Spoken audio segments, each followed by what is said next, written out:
So I was so excited when you reached out to me. I mean, first of all, I love A, you're Canadian, B, you're a journalist. So already that's like 2 points for you. Thank Uh, you. but I really feel like very strongly about how, not strongly, I guess it was just really interesting to me when I was diagnosed how much the fact that I was a journalist made sense to me, like why I love deadlines. And so I really loved your perspective, and I can't wait to talk about that. But I guess, first of all, you were diagnosed a few years ago, right? So, Yes, I wasn't diagnosed until I was 21 years old, which was quite a ways down the line for me, for someone who definitely struggled all the way through school. yeah, yeah. I mean, 21 feels like a baby to me. I was 45. So, but yeah, talk to me about like when were you in university, or like what led up to the diagnosis, and kind of what were some of the signs that made you think you had it, and talk me through how you got your diagnosis in the first place. Yeah, it's a little bit heavy, but I think that that's what this is for. So I struggled with eating disorders from the time that I was 11 years old, which seems very young right now when I'm thinking about it, but from the time that I was 11 until I was about 21, when I was actually in a program at a university hospital to deal with it. And I was set up with an A team. I had a nutritionist and a psychologist and a psychiatrist, and all these people kind of gathered around me to help me through it. And I will never forget this psychiatrist. He was such a special person. He was really good at getting to the root of what was going on, not all the extraneous stuff. And if I came to him with a question, he always seemed to have some good answers or some good ways to bounce that off of me further. So I am a big research person, as a lot of us with ADHD are. I spend a lot of time researching what I'm experiencing and things I'm curious about. And so I realized that I'd been struggling with depression and anxiety, and of course this eating disorder for quite some time. And I was like, what could be causing this? Because clearly what we're doing right now isn't fully responding to what I'm dealing with. And that's when I realized how likely it is for women who have ADHD to struggle with depression, to struggle with anxiety, and especially to struggle with eating disorders. And it often will be misdiagnosed because a lot of us are, and I hate to use these terms, but more well behaved with it. We internalize it instead of externalizing it. And I was very much an internalizer. Now people meet me and they're like, you're so outgoing, because I was so internalized with everything as a kid that they almost don't recognize me now because I'm so much more myself and so much more confident with everything. Um, but I really had been internalizing for a very long time. And he said, yes, let's pursue this. We'll get you tested. We'll put you on some medication. We'll see how that goes for you. And it was a light bulb moment for me. It was unbelievable. The fact that this all accumulated into something that made so much sense for me. All the times that I'd struggled focusing in school, struggled focusing in conversations that I actually wanted to be part of. And the organization factor, all of it, it all made so much sense. And it was as much a relief as it was a frustration, because of course then it's something that you have a label to, so you're obligated to respond to it. But I felt like I was more prepared to advocate for myself, and it was huge, and it actually dictated the way that I went through the rest of my career. Yeah.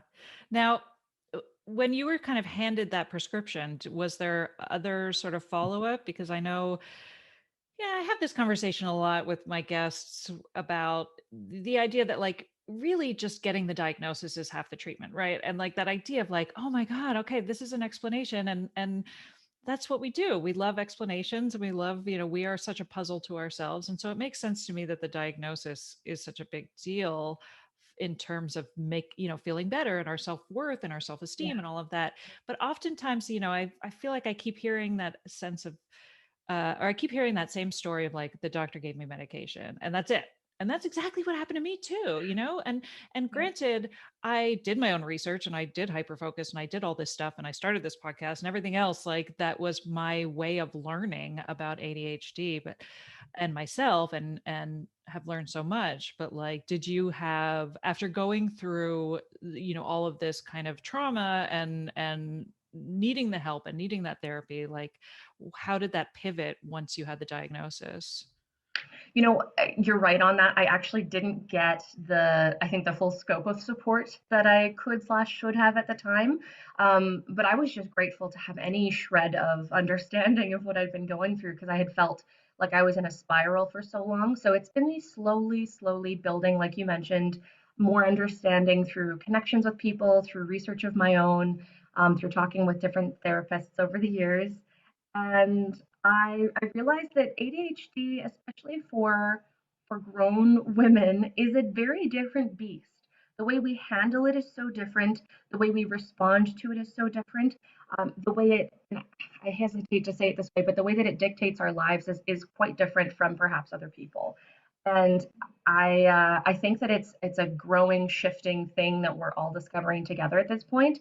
I'm not convinced that there's the amount of support and literature that we would need on it to say, okay, here's the book on it, learn away. I think that this is something that is changing and shifting and growing. And I think that the fact that we're all getting invested in one another's changes and growth and kind of exploring it through this podcast, through these online platforms, I think that's the way that we're all navigating this right now, because I just don't know if there's the full scope of support that we actually do need, whether that's kind of a better understanding of this specific demographic, dealing with it. I love that this is something that we've created a community around. I would hope that there would be better supports in place in the future, but I don't know if historically speaking we're at that point with this. I did disability support work for quite a while when I was in university, and even for parents who are navigating having a child with a developmental disability, there wasn't always the full like, here are the rules, here's what you do. A lot of the time it was based around networking with other people and figuring out where you fit in as a family and figuring out where you fit in as a person, and who kind of helps you find that structure and that balance and the right recipe to help you feel successful. Yeah, yeah, and it feels like so once you get into adulthood with ADHD as a woman, so many of our symptoms are the result of the trauma of not having a diagnosis than they are the Yeah, actual ADHD. And so yeah, that's also the yeah. other thing to untangle for sure. Yeah, we really are like just living, breathing experiments at this point.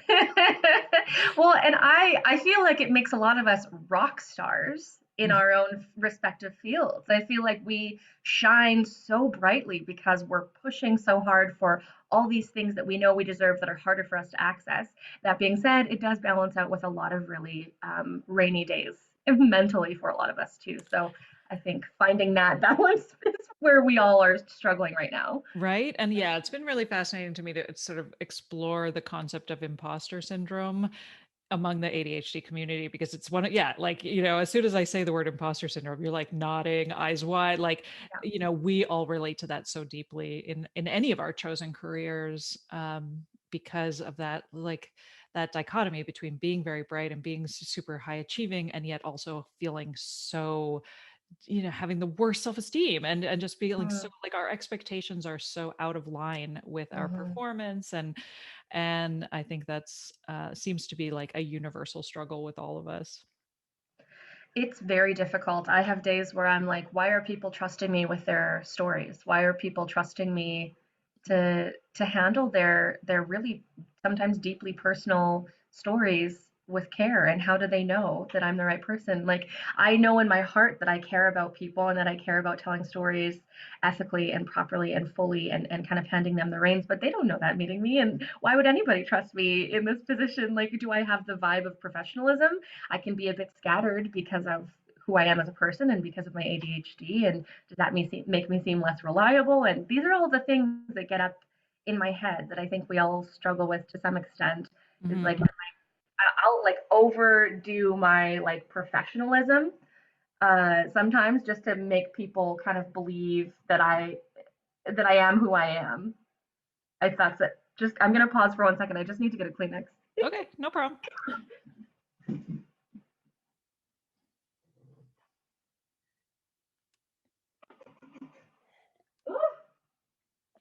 Okay. I have been struggling with morning allergies lately. Oh no, it's hey, that's the beauty of a podcast, man. You can Oh, just pause and thank goodness we've cut been it paused. out. Okay. Let um me restart that one. So you said, what was I saying? Well, imposter syndrome. well, Yeah, no, I you feel had gotten onto a really interesting point about like storytelling and being that sort of trustworthy like, source as a yeah, broadcast journalist, which I find really interesting. yeah. I mean, our credibility is challenged more these days than it ever has been. I feel like less safe on the job than I ever have. there's a lot more hostility towards what I do in a day because I think people don't understand what it is we do anymore. So to some extent, um, I I work really hard to kind of maintain a level of credibility because of that, and because I want people to know that they can trust me. And you do get in your head about not being good enough, no matter what it is you're doing. But I think caring enough about other people and caring enough about the quality of work that you do means you are, a valid candidate to be in the position you're in. It's just hard to remember that some days. Hmm. So, just to backtrack a little bit, I want to find out because you mentioned you struggled in school. And so I wanted to talk about that because I certainly struggled in school and it has affected me my whole life in terms of just how I view myself as an intellect, and especially struggling with grades in university. And one of the things that has been so revolutionary for me since this diagnosis was realizing like, oh yeah, there are other ways that we learn, and so for me, interviewing and being a journalist it was just like I never really gave it the respect it deserved in terms of like how that was how I learned, like that's Yeah, why I loved it. That's how I learned about life and the world. And yeah, I was really good at it. And so for me to be able to now reframe a lot of the like ways in which I was a smart woman and never was willing to give myself that credit because I performed so poorly in school has done amazing things for my self-esteem. So I'm curious, like when you say you struggle in school, what exactly did that mean? And then how did you get involved in journalism in the first place? yeah. I started out as a quote unquote gifted child, so I was getting those straight A's in elementary school. Upon reflection, I did have a ton of support from my parents and teachers partnering up to create get it done charts that some people have. I didn't realize that it was connected to me struggling and them recognizing that though. When I got into junior high and high school, things got really intense because I no longer had those supports. Math just fell through the floor. Like things were really, I was never someone who could really process that sort of information very well. And I thought that it was just because I wasn't trying hard enough or whatever it was.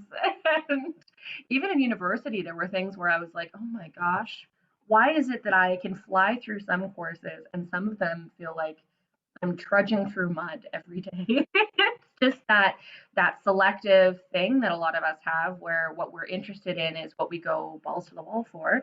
And what we're not interested in is like brain surgery to get through. Um, and so I did struggle in sort of an asymmetrical way all the way through school, where some classes I was thriving in and getting incredible marks, and then other grades I was just struggling to get through the day in. And so getting into this field, it was a light bulb moment for me. I started out taking night classes with a student I was supporting. I was doing disability support work, and one of the students I was working with took night classes for broadcast, for radio and for TV, and I shadowed with him. And as I was going through, I was like, "Oh, I think I'm good at this. I think I like this. I think this is sparking something in me." And so when I had a next kind of pivotal moment to take a look at what I wanted out of my life, I thought, what was the thing that made me feel the most sparked and the most fulfilled in a day? And it was definitely this. And I just pursued it and I went hard for it in a way that only we can. And I care about it so much. And it is so gratifying because it is one of those industries, as you mentioned, where your deadline is in one day. It's your deadline is very short. So I'm not left lingering with that 3-day work session. It's like I get it done, I go hard for it, and then it is done. And I can go home knowing there's nothing, like I can put it all down, which is a gift for me because my brain's just not wired to process all of that extra. Oh, it could go for 4 days. Oh, it could go for 3 months. Like I'm just not as confident with those longer timelines because you don't know when you're going to have a bad day or when the interest could fall off. Yeah. Oh, yeah, absolutely. That was one of the things I loved about working at a newspaper was that, you were always on deadline and then you could leave it all behind and you would go home and there was nothing lingering and you just started fresh the next day. Yeah, it was great. But yeah, because like you said, if you had a week to do something, you would still do it the last minute because that's Oh, kind of how yeah. we would that's just self-imposed pressure. So it Yeah. was nice to have the pressure like built in to the system. Yeah, and I don't know if this is common, but I've seen it on a few kind of ADHD forums where people do better when there are people relying on them. And Mm-hmm. so for me, having a team of other journalists and producers that are relying on me to get my stuff in and have it be good and have it be complete, that to me is such good incentive because these are all people that I respect, that have worked really hard to be where they are as well, that I want to succeed for and with. And that feels good as well. But I also think like there's something about the TV journalism thing that has changed so much over the years that really excites me. um, Reporters aren't just reporters anymore. I mean, you might know this already, but reporters also shoot their own stuff, edit their own stuff, do their own web articles, do their own radio hits. Like we are, I like to say, like the Swiss Army knives of news now because we do everything. We have our hand in every pot. The story beginning to end a lot of the time is our baby that no one else really even touches except for vetting it and looking over it and making sure the details are good. Mm-hmm. And there's something that feels really successful to me about being someone who's interested in so many different things. It satisfies the nerd in me and like the drama nerd in me and the tech nerd in me and the writing nerd in me. And I love that it all comes together in such a full way at the end of the day.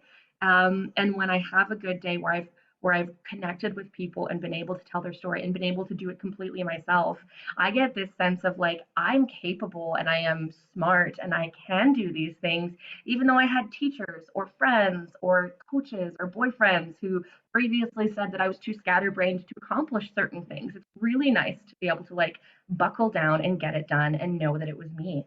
Mm-hmm. Yeah, right. We do excel when we're holding a lot of plates. um you said something. Oh, I was thinking about like how I loved working at really small newspapers where you had to do everything, like you said. Like when I worked at small newspapers, you were the writer, you were you're in headlines, you had to edit, you did the page layout, you did everything. And so, like, I loved whenever I worked at small papers because you had to do everything and it was always exciting, but you didn't get paid anything. And so, like, I No. remember, as I was like moving on in my newspaper career and like at the like apex of my career, I was working at the Wall Street Journal and it was great. I mean, I felt like this is great. I love working here, but my job was like to do one page as an art director, and it was like the most boring job I've ever had in my life because they have so many staff, and it makes sense, they're credible, they have to have people who are really really good at one thing. But like now looking back, I'm like, my ADHD was so miserable because all I had to do was this one thing every day all day, and I hated it. And Yeah. so I ended up leaving and going back to a much smaller startup newspaper because then you could like have I could have my fingers in so many different jars. So yeah, That it's is like such a good point. That is such a good point. I even reflect on when I was doing an internship at a news station out on the West Coast, and they had me like helping out with little web stories, and sometimes they'd let me do a full story myself for air, but I never was feeling busy enough. So I got, dangerous levels of bored, and I started venturing upstairs to the radio station and asking them what I could do. And so at some point I ended up being a reporter and an anchor for the radio station upstairs, and a reporter and a web journalist for the TV station downstairs. And I was finally like, oh, this is my sweet spot. I don't know if I'll ever find it again. I know, right? Yeah, it is, and it's true. Like I never felt like an adult when I was No. working in, Does anyone feel like an adult? well, I'm starting to wonder. that's one of those things that I've heard a lot in the ADHD community, which is like we don't feel like we're adults and we feel much younger than usual. And I'm like, I definitely relate to that. I've never felt like an adult, but I always just assumed that nobody felt like an adult. Like, Yeah. why would you? There's so much more fun to be had. Right? Yeah, I've been operating with the idea that like all the politicians I talk to maybe are children inside as well, and that makes me feel more confident talking to them. But who's to say that some of them don't feel like adults and it's just me being a child inside while I'm Yeah. talking to them, trying to seem credible, holding on to every shred of professionalism I have for those brief moments so I can really get my point across. So you mentioned something a little more serious. Did I? Oh, yeah. There was an article the other day, like 10 days ago or so. Anyway, there was an article that came out that went viral. Her name was Olivia Messer. She wrote about COVID and like the trauma of being a journalist Yeah, during COVID.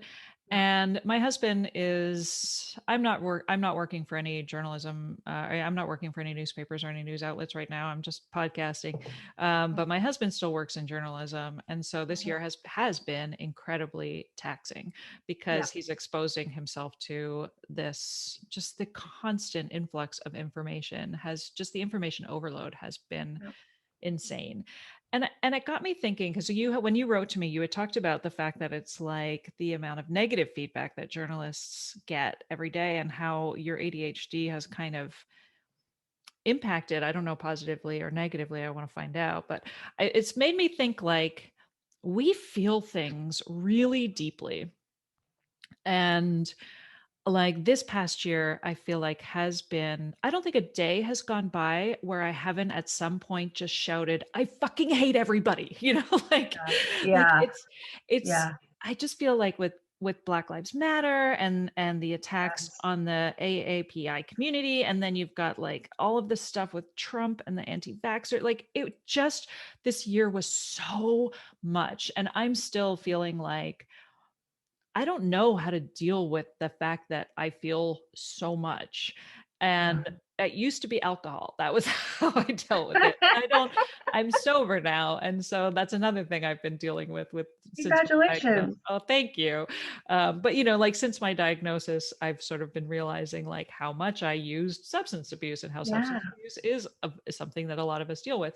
And yeah, it's almost like you were saying before with an eating disorder, like just the ways in which we try to like control, numb, like we have a tendency to kind of self-medicate in extreme ways. hmm, So that anyway, back to my original question, which was like I want to talk about this past year as a journalist and like what have you noticed? What are some insights you've had about ADHD and dealing with like the heaviness of life? yeah. And that's because Well, I and want I mean, that's a huge ask. So, no, I'm most all in. I I'm all appreciate in. that. I think that there's only, if there's one thing I've taken from this year, it's that there's only benefit to sharing the dark parts of your journey because inevitably there are at least several people that are experiencing it that feel extremely alone. So I have just really worked to try to share as much as I can, as openly as I can with people because I think that it is such a gift to be able to give other people to know that they have their experiences reflected in other people. Even reading that article made me feel so validated because I was feeling very alone. A lot of journalists are working from home right now, which is a different experience for all of us. We don't get to interview people in person as often. It feels very isolated, and it's been it's been a difficult year for all of us. And I would say that those of us on the front lines of the information are filtering it for everyone else, and we're trying to make sure that it is not overwhelming, but at the same time is continually coming out in an informative way. And um, I'm trying to figure out how to structure all the things that I've experienced in the last year. I started journalism before the pandemic hit, thankfully, so I did have that taste of what it is like without all of these pressures and all of these restrictions. But it was hard to hold on to that feeling for the course of the last year and a half. Um, it's it's been a lot process. It's been a lot of information. There are definitely times, several times, where I've called mental health crisis lines just to cry it out when I felt like I didn't have anywhere else to talk it out because everyone was experiencing that same trauma, and I didn't feel safe unloading it on my family. I didn't feel safe unloading it on my coworkers who were in it with me. I didn't feel safe unloading it on friends who were having their own difficulties as healthcare workers or teachers or whoever they were. And so I really benefited from mental health crisis lines. And I would talk to them about how much I cared about my job, how much my job had changed, how scared I felt with the threats that we would get on the phone, the threats I'd get in the street when I was alone with my camera, the information, how overwhelming that felt. To bear the burden of, and to bear the burden of communicating effectively, and worrying that if you communicated it wrong, or you communicated it in a way that seemed disingenuous, that more people would jump on the COVID is fake train, or more people could misunderstand and potentially Mm, sick or die, and feeling like that's on your plate a little bit, or a lot of the yeah. time. You're also tasked with telling stories about people who are struggling parallel to COVID. All the stories we've covered, whether they're about COVID or not, have COVID as an element, and you can't ever release it from what you're talking about, unfortunately, and that weighs on you as well. People would come to me and say, "Oh my gosh, the media won't stop talking about COVID. All we hear is COVID, COVID, COVID." And I'm like, believe me, I would love to stop talking about COVID. If I can wake up tomorrow and never say the word COVID-19 again, I absolutely would. I am just as sick as everyone else about talking about it, and thinking about it, and worrying about it, and processing new information about it. But it's ongoing, it's still happening, and it is, like it or not, my job to communicate what's happening. And unfortunately, a lot of that information isn't going to make anybody happy, including me. But I have had kind of reminders, whether it was talking on a crisis line, talking to a therapist, sometimes talking to a friend, that I'm in this job for a reason. The fact that I care this much, the fact that it is hitting me this way, is a good sign for the amount that I care about what I'm doing. And it is a sign that I'm probably in the right position. Whether I need to take a pause or not is another question. But anytime I was doubting whether I could handle the strength of the waves of negative information and negative feedback, I just was gently reminded that I am in the right position. It's just about learning to take those breaks, which none of us with ADHD are good at. Mm, I actually did take a break last summer. I ended up on a stress leave, full disclosure, for a month. And it was like the ultimate reset for me. It was such a gift that I was with a company that could grant me one. I don't think I would have made it to where I am now if I hadn't had that break. And I would encourage anyone who's in a position to ask for a pause for their mental health to do that. Talk to a medical professional, take their notes to your employer, and see what can happen, because it is surprising. When you feel like it's all on your shoulders, oftentimes it isn't completely. yeah. Oh, So, I know. The culture around sick days, at least when I was in my 20s, was yeah. non-existent. I mean, No. you went to work, especially in journalism, you went to work no matter what. There was no sense of like if you Mm-hmm. were sick, you know, if you had to be dying to take a sick day. And mental health days were like not even a thing. So, Yeah. yeah, I feel like was speaking to a guest ages ago, Bree Plyler, and I always think about her saying that we're in the middle of a mental health revolution, and I really Mm-hmm. I feel like we are, even though it took a pandemic. Oh um, yeah. you know, I think that that has been something that we have collectively learned over this past year, which is the Mm-hmm. importance of reaching out and just unloading, talk it out. And how, there is so much healing in therapy and speaking about what you're going through and realizing that it's not just in your head and that you're not alone. And Mm-hmm. yeah, like giving, it's so great that you did work for a company that allowed you to do that, because I feel like that culture does not exist generally in most workplaces. Like, No. you take a mental health day, you're basically like, so, looked at as faking, or, Yeah. it's like you're one step from being fired. How dare Well, you? it's like an admission of I can't handle this, which is every journalist's worst fear. They don't want to be Yeah. viewed as, incompetent, and mental health almost makes you seem incompetent, especially in such a social job. But Yeah. I think you're absolutely on the nail with that. With all of us taking better care of our mental health, or even just paying better attention to what resources are available to us, and feeling less guilty about accessing them, because there's a lot of resources that have been around for a long time that I would never have thought to have reached out to. I would have never thought that it would apply to me. You hear crisis and you think, well, I don't know if this is a crisis. But then, when you get into a space where you're like, I don't have any other options, then you start to recognize what these services are actually for, and that they can apply to you. Hmm. And that is it's such a gift if you can take the 2 cents from other people, and take the 2 minutes to just let it all out in a place that feels safe. I mean, That's huge. Yeah. That's huge. And not only that, but like do it before you get to the part where you're in crisis mode. Like, make Yeah. a habit of doing it. Don't get to the point where you're like, I have no other options. Like I feel like that's the Yes. other thing. We really need to look at therapy as something that is ongoing and not something for you to wait until you're broken to seek, like that Yeah. it's just as important as haircuts and massages. Like this is about upkeep, not getting to a point where you're so desperate that you have to seek help. Seeking help is something that should be completely normalized. And Yeah. that's something and I'm saying that because that is another real change in me since my diagnosis, was allowing myself to ask for help in all areas, because I used to think that asking for help was such a deficit, and it's like Yes. it's not. But I think the fact that we grow up like feeling like we are doing something wrong all the time, or we don't know, like there's so many interesting nuances to growing up undiagnosed and sort of feeling like you're masking and feeling like you're faking and feeling like you don't belong in the room, and like all of these ways in which we like if somebody says it, I always laugh at this because this is so ADHD. If somebody says a term that you've never heard of, you're like, I'm talking along, and then I'm like, oh yeah, and then we also do this thing with BPS, and and in your head you're like, I'm not going to ask what BPS is because that's going to make me look stupid, so No. I'm gonna remember that and I'm going to have to Google it later.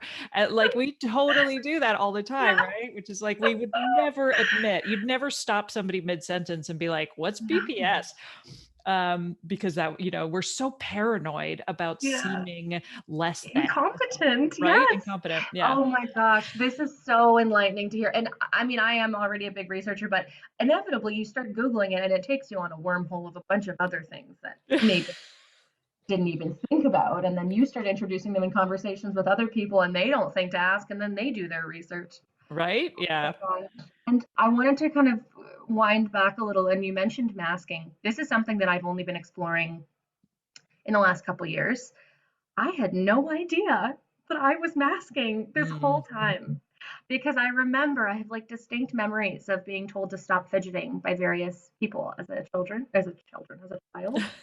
I remember being told to stop fidgeting or stop fidgeting or sit still or any number of things, and I just sort of assumed that that was a universal experience for people. But there's things that I do now that I recognize. I'm like, oh, it comes out in different ways now. Like I'll twitch in subtle ways so it doesn't upset anybody, but I still need to do it, and I do it. And there's just like little things that I never thought were part of the diagnosis that I've only started really discovering recently. And masking is a huge one. Oh yeah. Masking socially, masking physically, um, and it's been very enlightening to know that I'm not the only one.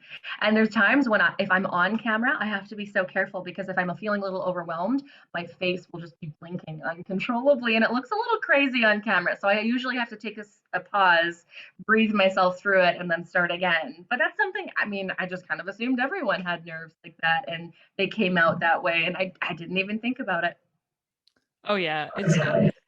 It's been interesting. When I first started this podcast, I did recording only. I didn't do Zoom because I find like speaking, I just there's so much to look at, and I would be all worried about like what I was doing, and I would be so distracted, and um so I did audio only interviews, but then you could hear me in the background the whole time, like grabbing my mouse and clicking and I would get distracted. Like the person would be talking and then they would say something and it would remind me to go look up something. So I would be on the internet the whole time and like would lose my train of thought. And then the person had stopped talking and I was like, oh shit, I wasn't listening. Like all of these terrible ways that I was like getting distracted in the middle of the interview. Oh my Um, God. and so I decided to do Zoom. I was like, I need to do Zoom just so I can like be present. Uh, and there's all the other stuff that I was worried about, like worried about how red my face gets or all of these other things. Am I Oh doing too yeah. many things? But Yeah. it has helped me like be present more. Yeah. But then I had a guest who commented on the fact that I don't fidget very much. And then I like went down this whole rabbit hole of like, well, maybe I don't have ADHD because I don't fidget enough. And I'm like, that's another part of ADHD, questioning, do I even have ADHD, Yes. right? Yeah. Oh Like, yeah. always being like, "Well, isn't this," because and maybe it's because people say like, "Well, everybody does that." But I think we also internalize that idea of like, "Well, doesn't everybody do that?" Like, Yeah. is this really something I'm struggling with, or is this just life? Yeah. Yeah. Yeah. Well, and I bless my mom. She's such an angel and she's been so open to learning with me about all of this. But I have distinct memories of her being like, "Well, I think everyone deals with that." To a lot of things that I was dealing with. And at the time it was a reassurance thing, but I sort of internalized it as like assuming everything I struggled with was universal to the point where I wouldn't even ask about it. So that's been like an exploratory thing for me is just to kind of release my understanding of what my own experience is compared to other people's and start to ask more questions about, are other people dealing with this? Is Yeah. this just me?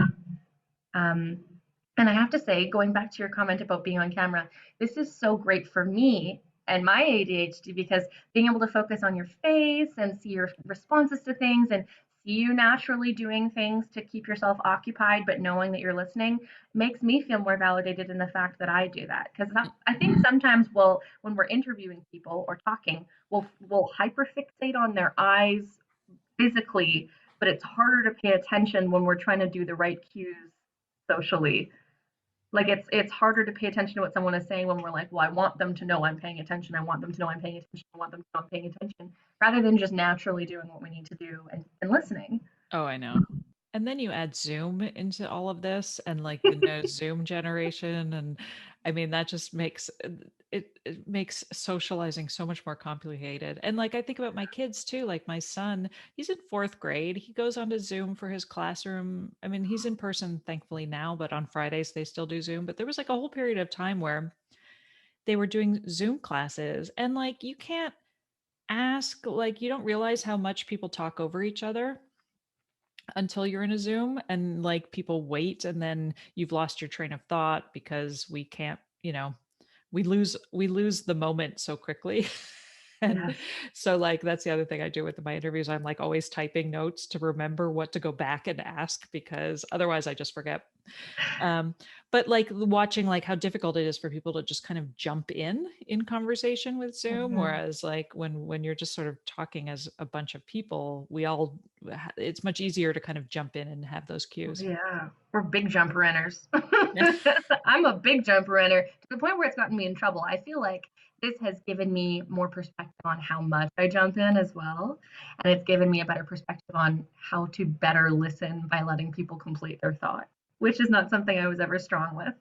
Yes, that's true. Um, so okay, let me think. That reminded me there was something we were talking about that I wanted to go back to. Mhm. Um, oh yeah, your mom. Did you what Sorry if you're listening. tell me about your mother? No, I'm curious. What was your parents' reaction when you were diagnosed? Were they surprised? And also, do you have any siblings? Yes, I Speaking do of the have a genetic sister. aspect. Yeah, so I have a sister. She is a total rock star. She is one of those people that's like good at everything she tries, which is so frustrating. But she's done everything, and now her love is with farm animals and taking care of livestock and animal welfare and that sort of thing, which is so cool. She has never seemed to struggle with attention the same way. Um, she also dealt with some depression and some anxiety and some of the same journeys that I had, but hers were tied to just genetics and not ADHD to our understanding at this point. We think that my dad probably has ADHD just because the way he processes things and the way he is in conversation it kind of alludes to that. We're still kind of navigating that. But I often think back to the fact that our parents did not grow up in a time where you even talked about mental health. Mm, mhm. It was not only did you not talk about it, it was like it was rude to think that you had a different journey than somebody else somehow. It almost seems like it was something that you were supposed to keep to yourself to make other people comfortable. And I knew my dad had depression growing up, but I didn't know what depression was. I just knew that it was the thing that kept him on the couch sometimes and made my family feel a little uncomfortable for a couple days sometimes. We didn't talk about what that meant until we were a little bit older. And then all of us realized that we basically all had depression and we were just navigating it in different ways. And I've just watched my parents grow and learn and be so open to things that I never expected them to. And when this is all leading to me being diagnosed, when I was diagnosed, I don't think they were surprised. My mom knew that I had struggled in school. She knew that she'd put together plans for me with my teachers to get things accomplished in elementary.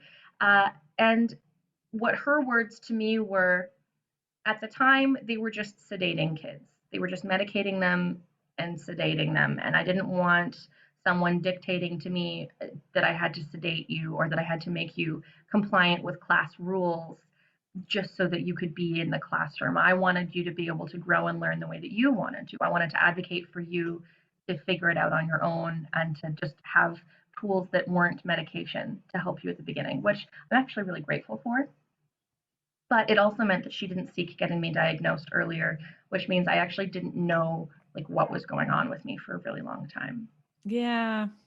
But it also sounded like you had some really positive structure. So she seemed like she knew what she was doing. Was it like an aha moment for her when you had the diagnosis? Like, I oh think, yeah, we were, yeah, yeah. like it's been interesting for me too, just to realize kind of like what I've intuitively brought into my life in terms of structures that without even knowing it was ADHD, just like over the Yeah. years being like, okay, this is what I need. And Yeah. so Yeah. that's great. Yeah. What are some of your favorite things that create structure? This is something I love asking adults because I think we all have weird things that we do to keep us on track. Like, what are some of your favorite things? Well, I don't think I could exist without the reminders app on my phone. Yes. Like it's we also have an Alexa in every single room except this one because otherwise she would have just gone off. The Alexa has been life-changing. And that's the other thing, like some people are kind of like could take it or leave it, but I feel like um just that the reminders app, I have reminders for everything all day long. It's like again, like I don't know how I would function without it. Yeah. And that was something I did before I was diagnosed that now I'm like, oh, right, of course. Like that's how I remember everything. Um, Yeah. but just to have like this virtual AI assistant that you can always all day long be like, put this on my reminders list, put this on here. Cause like you, so just sort of intuitively knowing that I can't retain any information and that my brain is a Mhm. sieve, having those apps, I think was just something that I like intuitively relied on very heavily. I'm like, yeah, that makes sense. That's awesome. Yeah. I'm the same way. I set alarms on my I actually just do alarms on my phone for everything. Mhm. Really obnoxious ones at all times of day. I have one that reminds me when I'm about to start work in 30 minutes because my work day starts a little later in the day now. And we'll all do this thing where if we have something scheduled, we have to just sit and wait for it to happen. Like it's so difficult to do anything when you're expecting to start something. And mine is the biggest something of my day. Mine is my shift. So I would, when I started this job, I would just sit anxiously, worrying that I would miss the beginning of my work, especially working from home. So I would just sit and agonize and like not be able. I'd freeze so hard sometimes I wouldn't even be able to do dishes. I would like just let everything slide because I'd have this whole morning, and I'd think, well, what if I miss work? And you have dreams about missing work or missing days of work. It's a thing that you just agonize over. So I started setting an alarm for half an hour before I start work. So I always know that no matter how hyper focused I am into something or where I am, I know that I won't miss work, which probably sounds crazy to some people. Like I was telling my mom about it and she was like, what? Like it doesn't compute for people who don't struggle with that kind of time management. But Yeah. yeah, the alarms are necessary. I'm also very much like a 90s kid. I put sticky notes on my mirrors and things like that to like remind myself of things like take your medication and don't forget to drink water. And Yeah, yeah. I did an Instagram story a while ago of like what my desk looks like because I'm like, I have there's the drawer, which is Mhm. basically deep storage. Once something goes in the drawer, Oh, it's it's gone. gone forever. And so Yep. then I have the like super important pile, and then but then that becomes too much of a pile. So then I have the pile next to it, which is the seriously, no, this is really super important pile.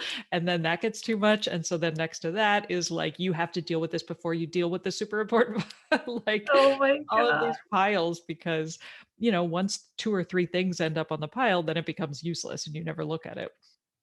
So yeah, stuff like that. Oh man. And then also like um I really really really hate like if I have an early flight. It's like yeah, I've talked about this before with guests too, this idea that like I'm never late for anything. I'm usually very prompt, but like you said, I can't do anything before that thing. No. I'm in like waiting mode. Um, and so I try to do things as early as possible, like dentist appointments. Like if it's not the first dentist appointment of the day, I hate it because I hate waiting in the waiting room and like all of that. So I want to get things over with as soon as possible. But Mhm. early flights drive me crazy because if I have an early flight, then I won't sleep at all that night. And I remember posting about that years ago once, like on Twitter or something, where I was like, it's not the 4 a.m. flight that's the problem. It's the waking up every 20 minutes all night long, worried that my alarm isn't going to go off. Yes. That is the problem. And I was like, and there was a part of me that was like, haha, relatable. And then the other part of me that was like, that is crippling anxiety right there. Yep. not Yep. everybody, not everybody has anxiety to that degree. I do. I feel you on that. Well, I that's what I mean. really, really do. The people who relate to that story, I'm like, yeah, there's probably a reason why.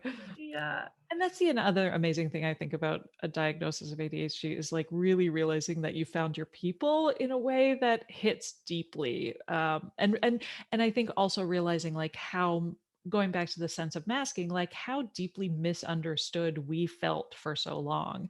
And then Yeah. to be able to talk about this stuff and is so healing. Like to be Yeah. able to be like, oh yeah, I do that too. Oh, you do that too. Oh, this is ADHD. Like so it's fun.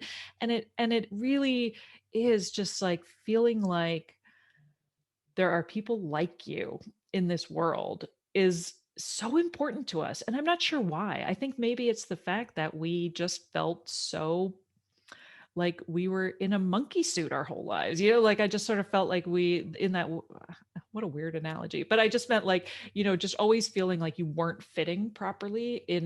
into any situation. And so to suddenly be like, oh my God, my people are out there and I found them is Yeah. so wonderful. It's Yeah. such a rush. Yeah. Well, this is going to sound so cheesy, but I have to get into it. When I am interviewing people and when I'm sharing their stories and when I'm doing these news stories, I'm always kind of struck by the weight of carrying someone's own story out into the world in a way that could help them find a larger platform or these people that connect with them. And it always weighs on me that that is such a heavy, it's a gift to be able to offer somebody, but it is a big job, and it is so important that it's done with care and that it's done the right way. And I don't think I ever experienced the impact of that until I started posting about my own stories and Mm. people were responding that they connected. And I think I was pushing so hard to do this for other people because I was kind of striving for it myself, but I didn't know how to do that. So I was just going, you know, so hard to do this for other people. And now to feel like I'm finally connecting with people that resonate with my story and that I can share my story in a constructive way that isn't going to be detrimental to me and it's actually going to be taken seriously is so huge. I mean, even having a podcast like this and a platform that you have is such a gift to so many people to be able to listen to it and either understand someone they love or understand themselves. Like it is such a huge opportunity to help other people and to give people what I think we all deserve. Yeah. It still blows my mind.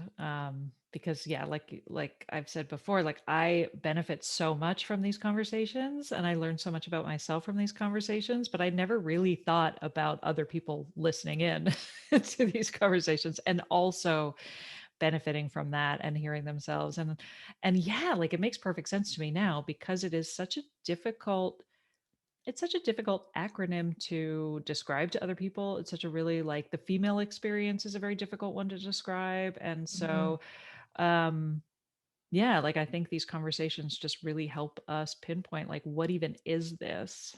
Yeah. Yeah. So if Yes. you could, did you relate to the hyperactivity part? Because I know we talked about the attentive part for sure, but like, Absolutely. yeah.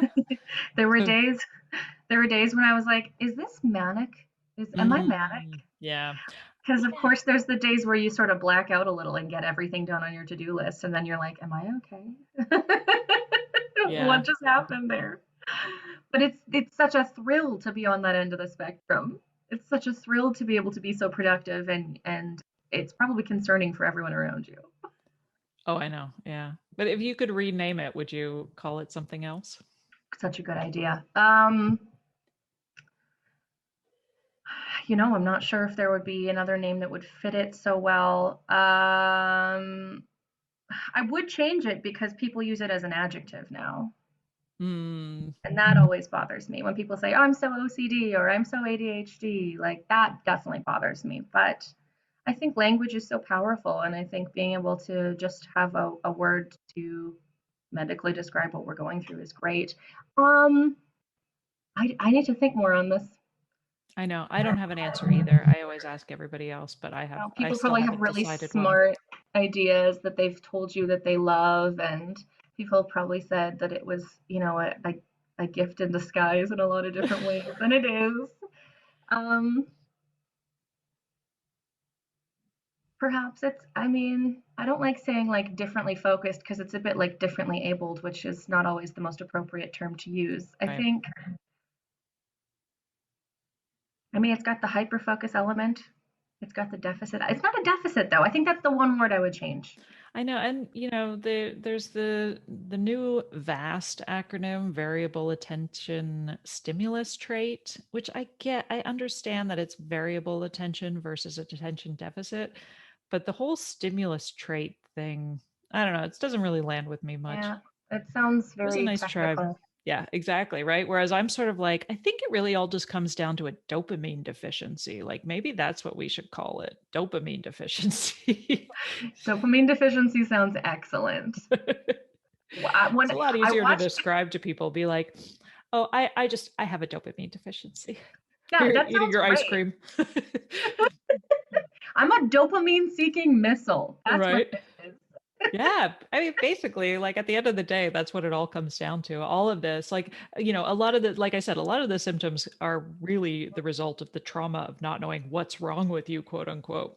But Hmm. at the end of the day, like the diagnosis itself is really just the many, many ways in which we are trying to seek dopamine. Yeah, we're here for a good time, not a long time. Awesome. Well, it has been such a pleasure talking to you and It's getting been to know such your story.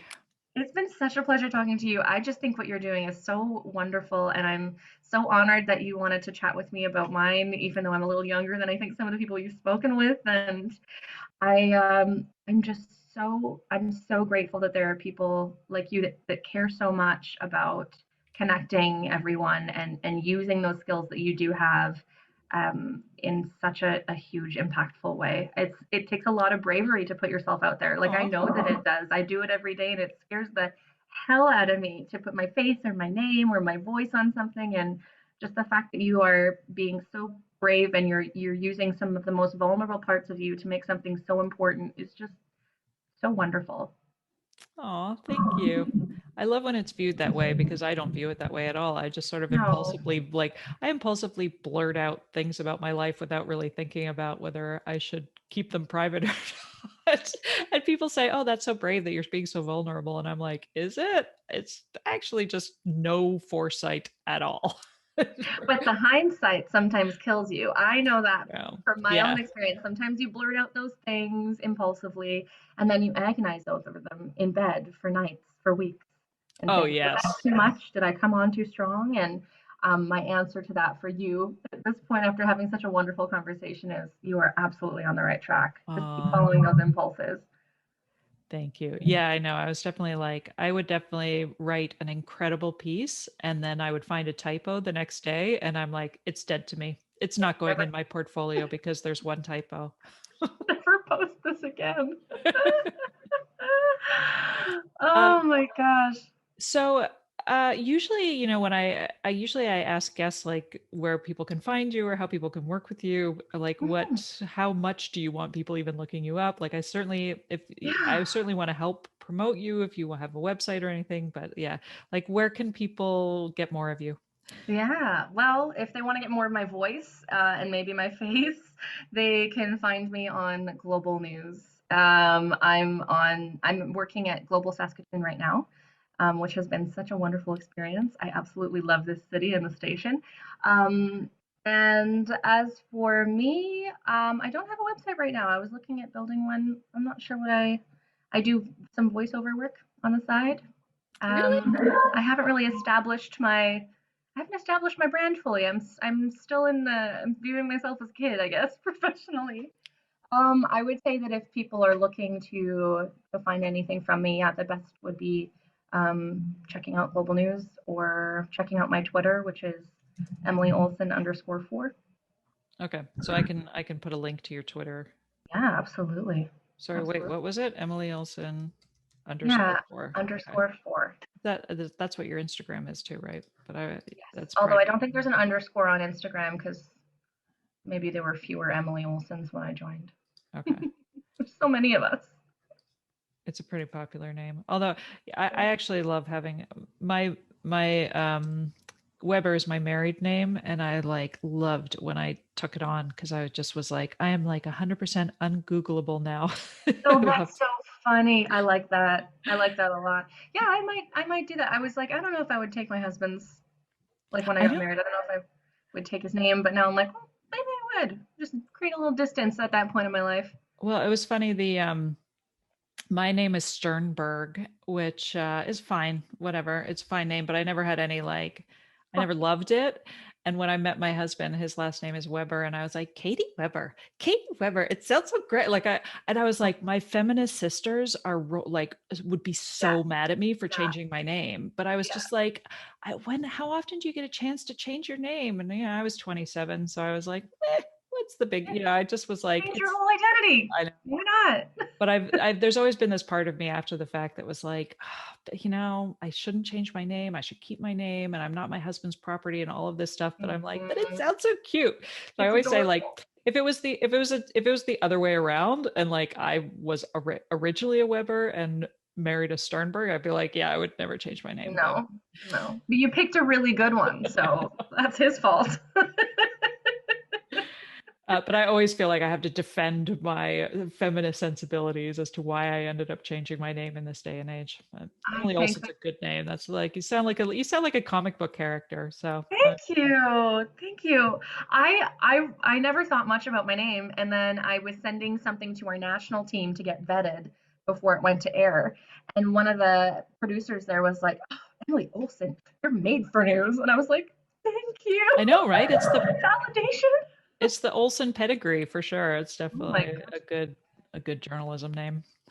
Out in Alberta, people just assume I'm Mormon or related to one of the 29 Olsen Mormon families out here. So, Oh, really?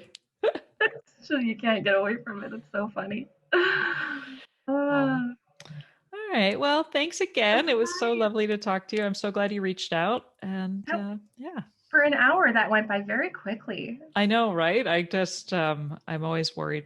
One thing I love about interviewing ADHD women is there's like never a pause. Like there's never, I think I've probably interviewed about 60 women at this point, and like only one or two interviews have I ever been like, oh God, when is this going to end? Oh no. Because I try to women, be so careful with time though, because I do know it's a precious resource, especially on Zoom these days. well, usually I try to be really strict. I used to go over. I used to just like blab and blab and blab, and I'm much more strict with time just because it's so much easier to edit.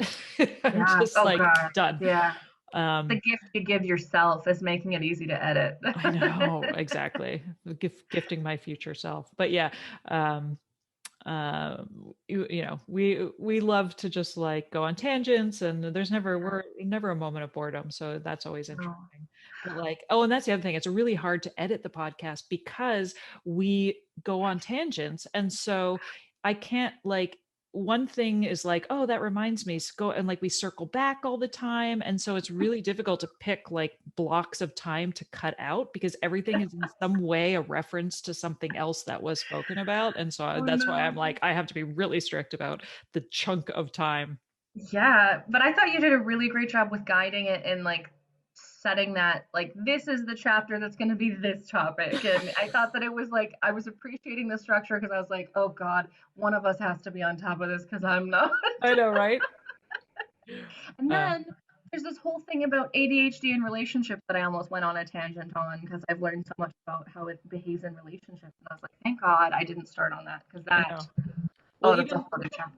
just RSD, you like touched on it, and I had to bite my tongue because I You're was like, like, I don't "Oh, want to go there. you I'll just have to have can't." you on. I'll have you on for another episode later.